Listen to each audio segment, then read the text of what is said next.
They came not with drums, but with the silence of the desert. The hush before a sandstorm devours the sun. To the people of Al-Hira, nestled like a jewel in the folds of Mesopotamia, the crescent banners on the horizon were little more than distant ghosts. Whispers echoed through the bazaars and temple courts, of men in black robes who spoke of unity, yet marched with blades that gleamed like crescent moons, and left trails of blood too wide to ignore. It was the year 633. Abu Esa, a once proud scholar of Nestorian script and Roman histories, now sat in the shadow of his own library, watching it burn. We shall preserve only that which agrees with the book of God, proclaimed to new governors as the parchment curled like leaves in autumn, centuries of thought reduced to ash. He did not scream. He simply wept quiet, stifled sobs, because to scream was to admit that the world he had spent his life memorizing had ceased to exist. The caliphate was no mindless horde.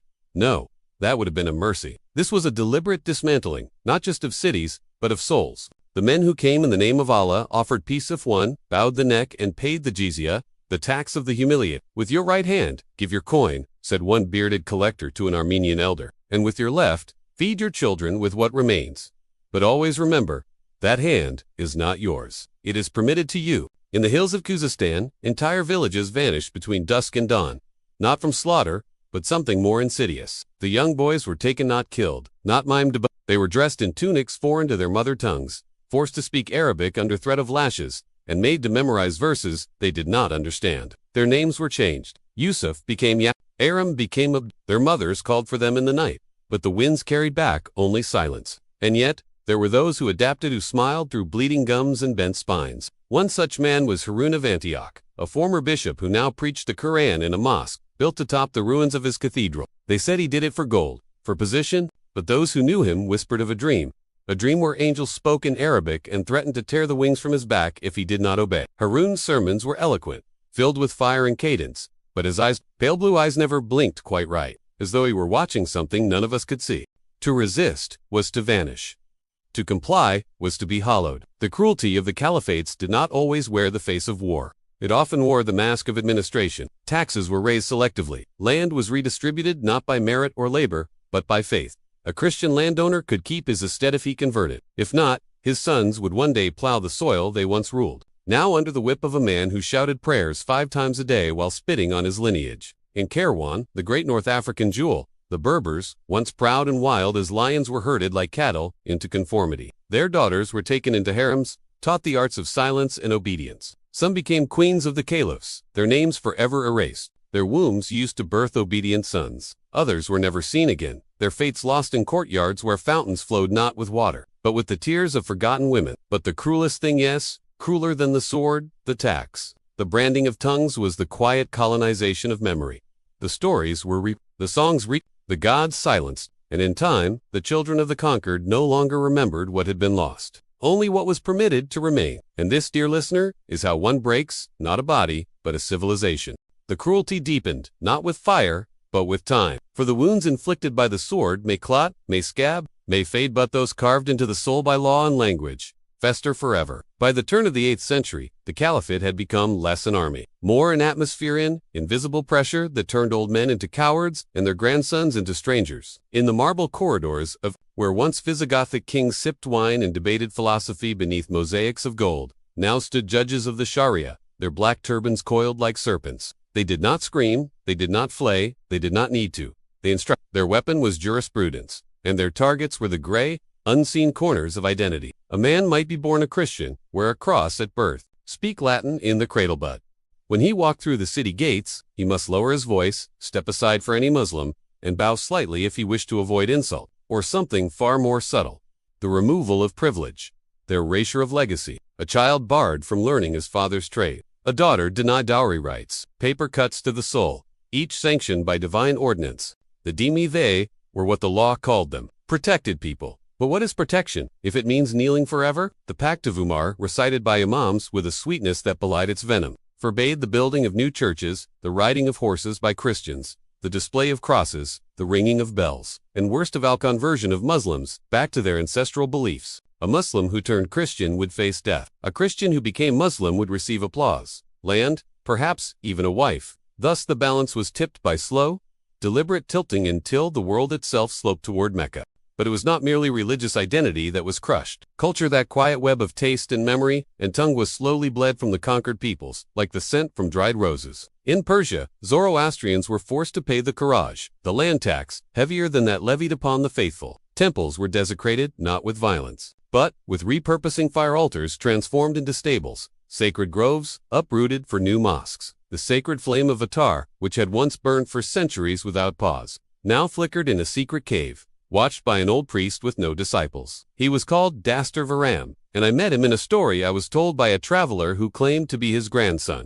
The man was blind by the time he died, yet they say he could see farther into the soul than any caliph's astrologer. When asked why he never fled, why he remained among those who scorned him, he answered only, "Because if I leave, the memory leaves.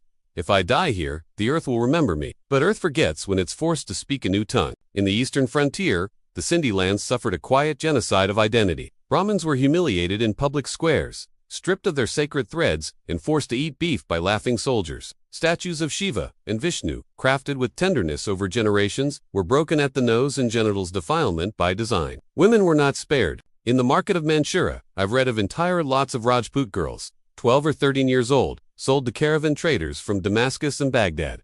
Their names vanished. Their gods abandoned them. Their children knew only the crescent and the call to prayer. And still, it is said, the conquerors considered themselves just. "Do not kill the monks in their cells," one caliph ordered. "Do not burn their books.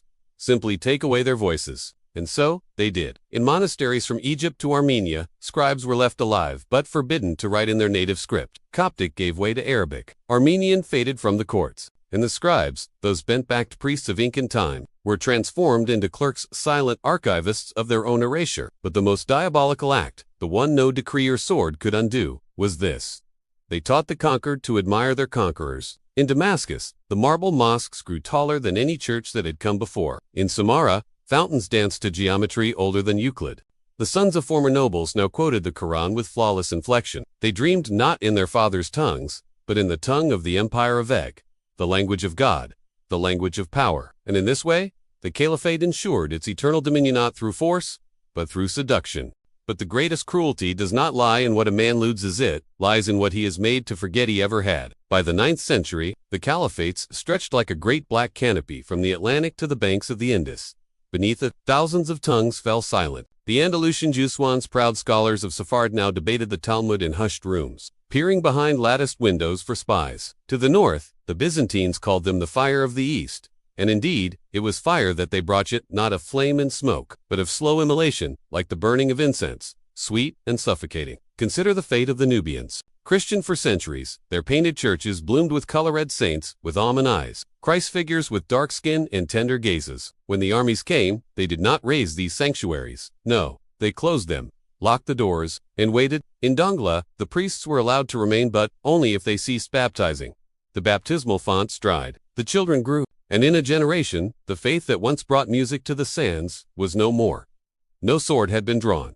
Just silence. That same, strategic silence that smothers fire without needing water. Then there were the conversions, those glittering betrayals. Not always forced.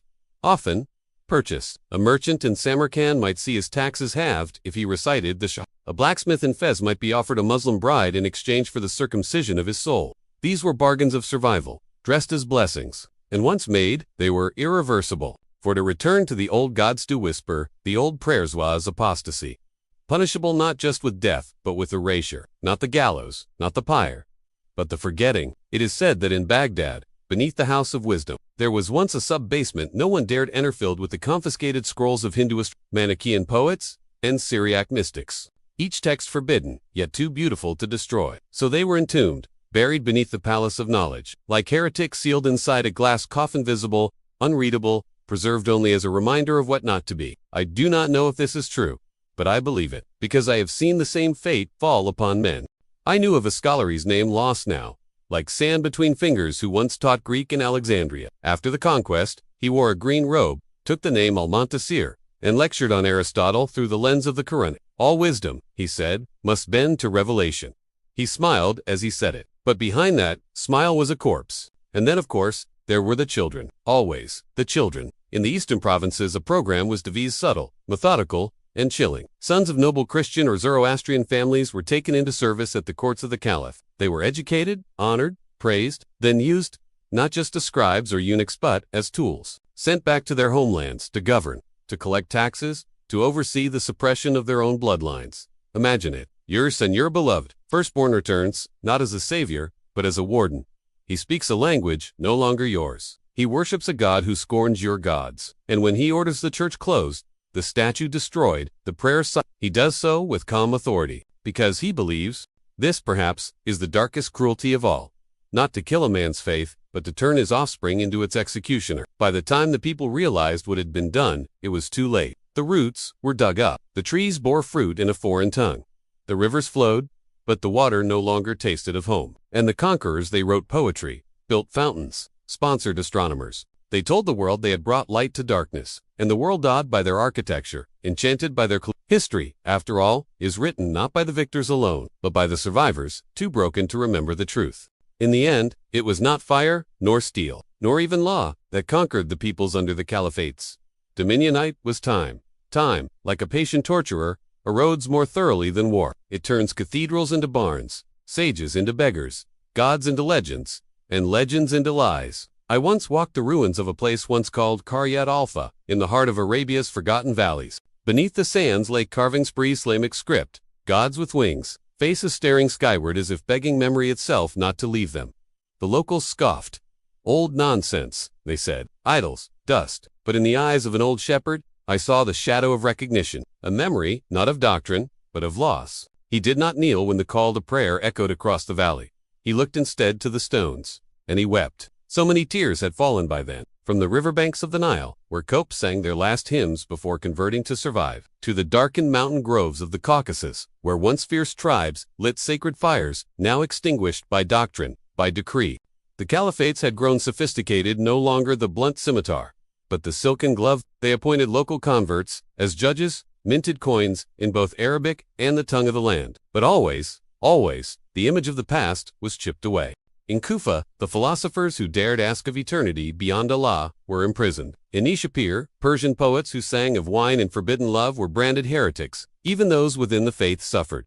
The Shia declared deviant. The Sufis watched. The thinkers muzzled. The orthodoxy hardened, as it always does when power becomes too used to obedience. And yet, the facade glittered. The cities bustled. The aqueducts functioned. The markets spilled with saffron and silk. Western travelers came and wrote of the grandeur of the libraries, the minarets, the golden crescents catching the sun at dusk. A beacon of civilization, they said. And perhaps it was, but beneath the marble and jasmine, the earth remembered what had been buried. There were once temples here. There were once gods who spoke through wind and flame. There were once mothers who taught lullabies in tongues that now only the stones understand. You may say, but conquest is conquest. Did not Rome do the same? Did not every empire crush those it absorbed? Yes. But there is a unique sorrow in being conquered by those who believe they are saving you. The Caliphates claimed they brought truth.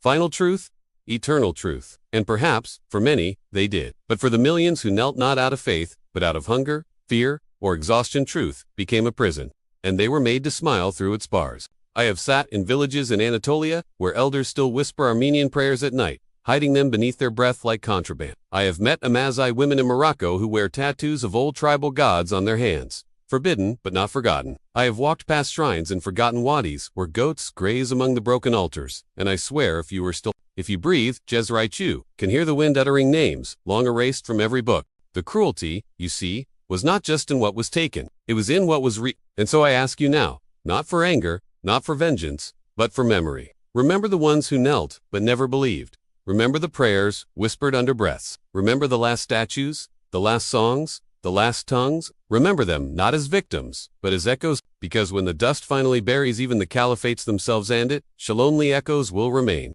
And the question, then, is this: whose voice will the dust remember?